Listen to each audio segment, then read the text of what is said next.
Bismillahirrahmanirrahim. Assalamualaikum warahmatullahi wabarakatuh.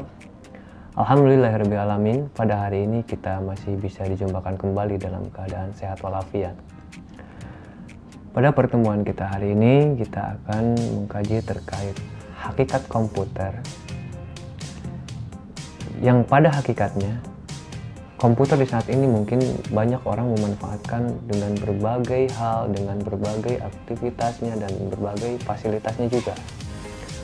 Namun ketika kita kaji pada hakikat dari komputer itu sendiri, yang kita tarik dari pengertian bahwa komputer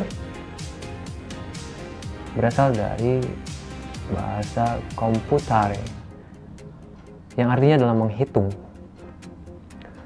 Berarti komputer merupakan alat untuk menghitung. Ketika kita mengkaji sejarah dari zaman dahulu sampai di saat ini, sudah banyak terjadi perubahan perkembangan dalam cara menghitung dan alat untuk menghitung.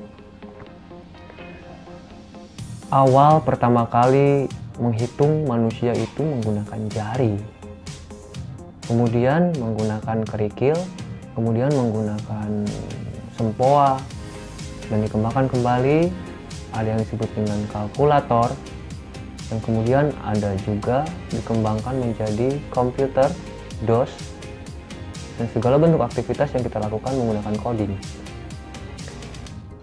Nah, seiring berjalannya waktu, zaman, dan perkembangan teknologi hingga saat ini, komputer yang kita hadapi menjadi sangat begitu canggih. Komputer yang dimaksud dalam konsep alat hitung ini sistemnya yang bersifat coding, karena segala sesuatu yang kita lihat hanya bentuk dari display. Tapi dalam proses penyampaian informasi sebelum coding itu sampai pada alat respon yang ada pada dalam diri manusia adalah berupa kode angka atau penghitungan-penghitungan berupa angka yang disebut dengan bilangan biner.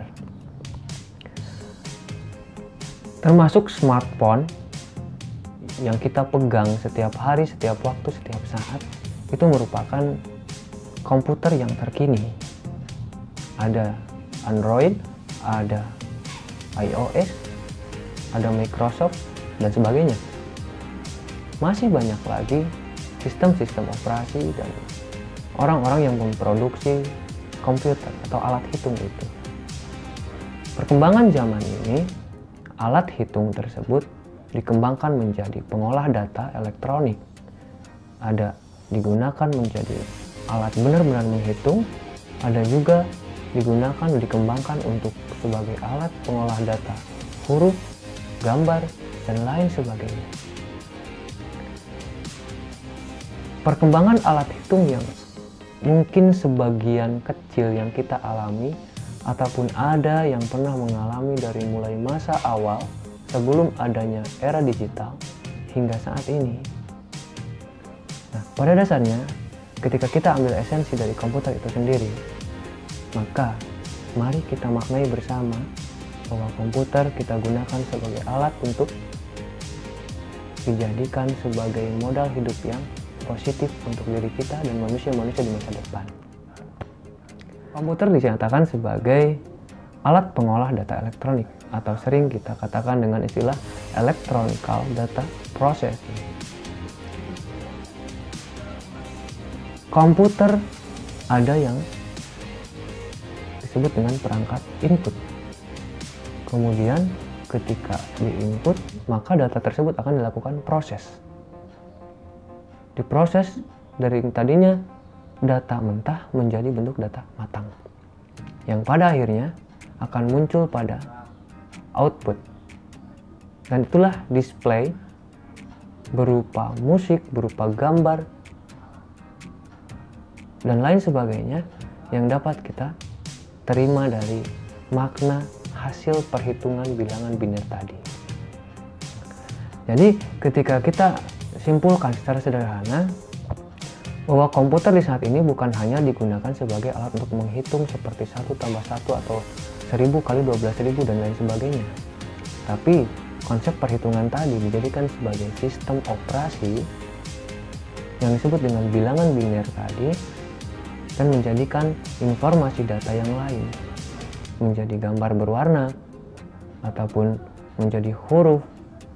Jadi selain angka pun bisa dimunculkan dari rumus-rumus yang disampaikan ataupun yang diproses dalam sistem EDP tadi, Electronic Data Processing.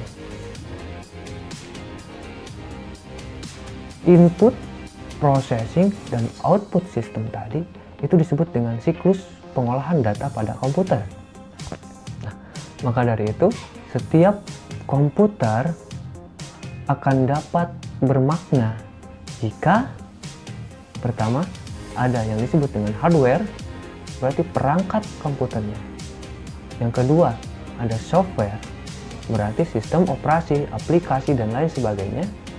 Kemudian yang ketiga ada brainware, manusia, pemikir yang menggunakan dua komponen tersebut. Akan dirasa percuma juga jika hardware-nya bagus tapi software-nya tidak ada. Akan dirasa percuma juga jika hardware-nya bagus, software-nya bagus, tapi brainware-nya tidak ada. Maka dari itu, sebaik-baik komputer yang kita gunakan ketika hardware, software, dan brainware itu relevan.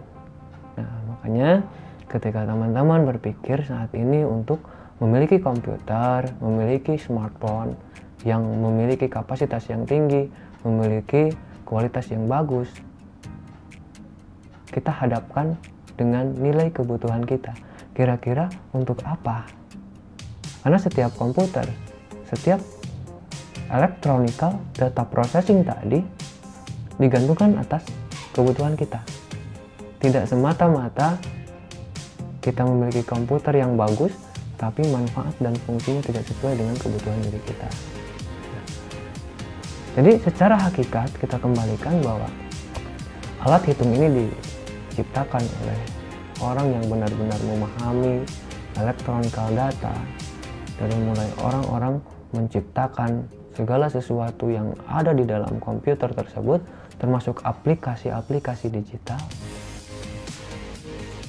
Kita merupakan bagian dari itu sesungguhnya.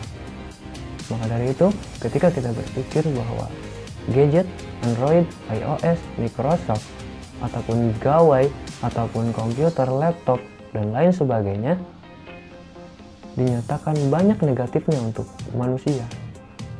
Maka dari itu tanggung jawab kita adalah bagaimana memberikan solusi untuk manusia-manusia masa depan agar semua data-data digital, dokumen-dokumen digital, peralatan-peralatan digital itu lebih bermakna untuk hidup mereka.